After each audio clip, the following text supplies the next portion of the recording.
This has been a TikTok trend, and I have to say this has been the cutest TikTok trend ever, and I've been making it, and you just know when you're crocheting something and you're just like, oh my god, I know this is turning out cute. This is one of those. I have my red and white yarn. Let me grab it. I haven't finished making all the little bows that I want to make, but honestly it's so easy, it's so quick and simple. Beginners could do it as well, which I'm gonna try to make this a more beginner friendly tutorial. My boyfriend said that they look like the monkeys from, ooh, I have so much yarn. The monkeys from Toy Story, but now I can't unsee it that they totally look like them. Like, was it monkeys? Yeah, I think it was monkeys. They also did this with soldiers, but it's so cute. I'm gonna get a more aesthetic shot than like this. I want to make a super long one to hang around my room, but let's learn how to make this super cute bow garland. It is so easy and simple and quick, and honestly it's just a fun little decoration that you can make in like 2 seconds.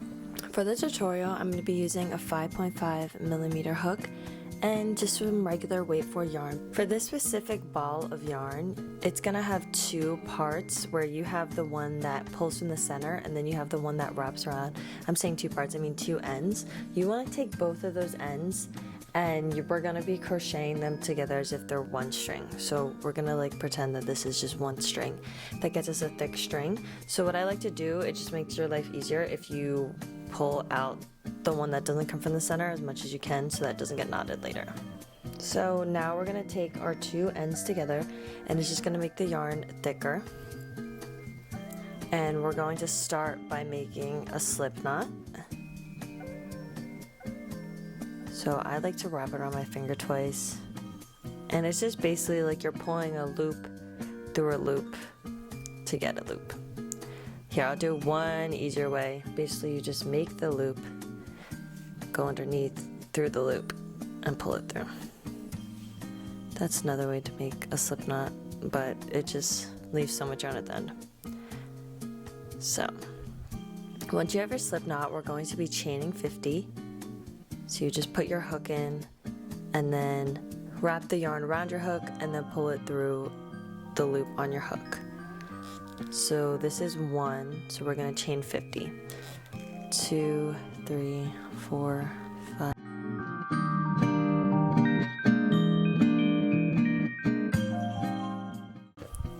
Once you have finished your thick chain, we're going to go through and slip knot into every one of these V's.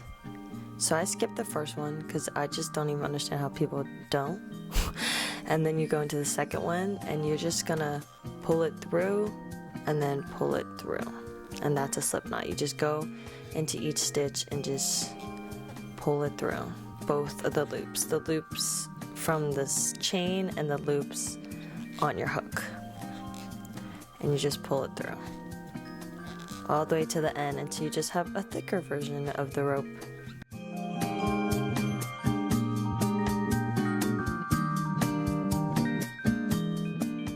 We have this long chunky rope. It's not that long, but we have this chunky rope, and what you do is you're gonna leave these last 2, they're not 2, it's technically 1, on your hook, and then you cut the yarn and you pull the yarn through, which is gonna create a knot.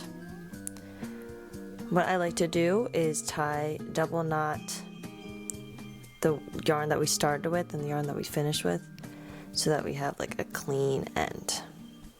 Hopefully yours isn't too short. I shouldn't have cut that so short.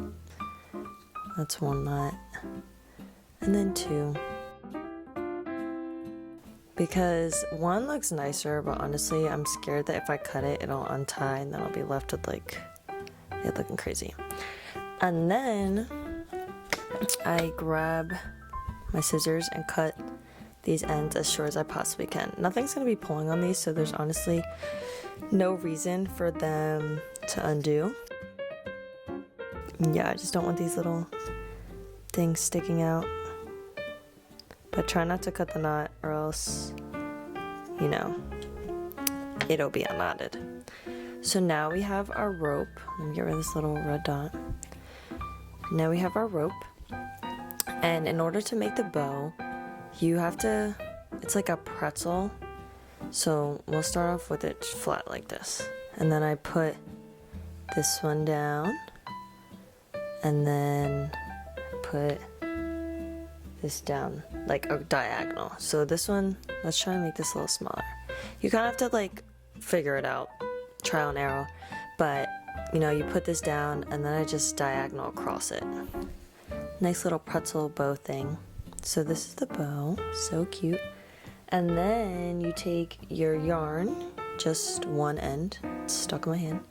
You take one end, and I like to leave this end out because we're gonna tie a knot with it later. And I wrap it around 10 times, whatever amount you think looks best, but I like to wrap it nice and tight.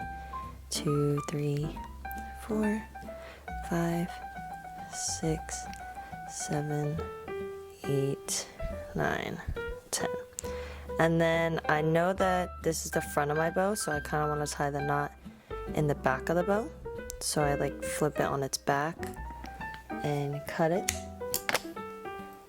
And then tie the knot on the back. Double knot again. You can, because one single knot is really a fake knot. It just doesn't even last.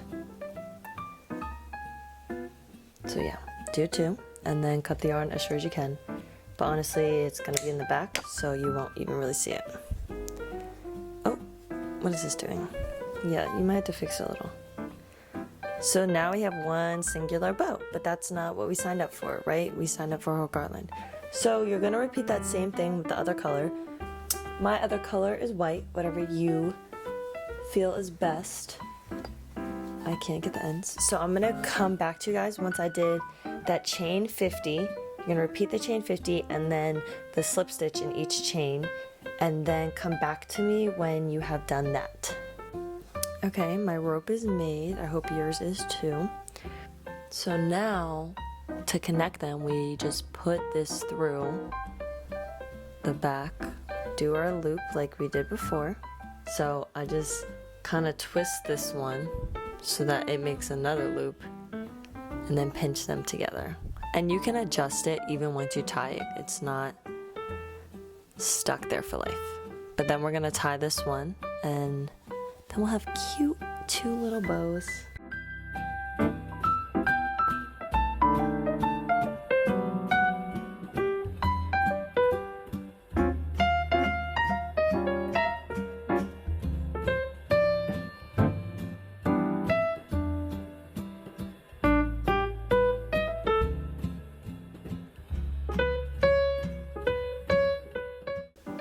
And look, I'll adjust it so that you guys believe me.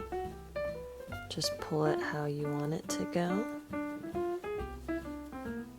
I don't like how this one's so long. There we go. And there you go. We have 2 of these cute adorable bows. And then just do a million more, however long you want it to be. Just have this mess of bows. Focus. Well, thank you guys so much for watching. I hope you enjoyed making this scarf. It's actually not a garland, it's just a little scarf. And that you have a very Merry Christmas, and that you watch this in time, because honestly, in my opinion, debate or not debate, we should decorate as early as possible. And now that we are the adults, it is up to us, because if you're crocheting, even though I learned to crochet when I was 10, at that point, you know, when you're younger, Christmas loses its magic. So it's up to us. It's us to create that magic, okay? To make that bell ring like in Polar Express. Yeah, that's what it's called. But I hope you guys all have a very Merry Christmas, and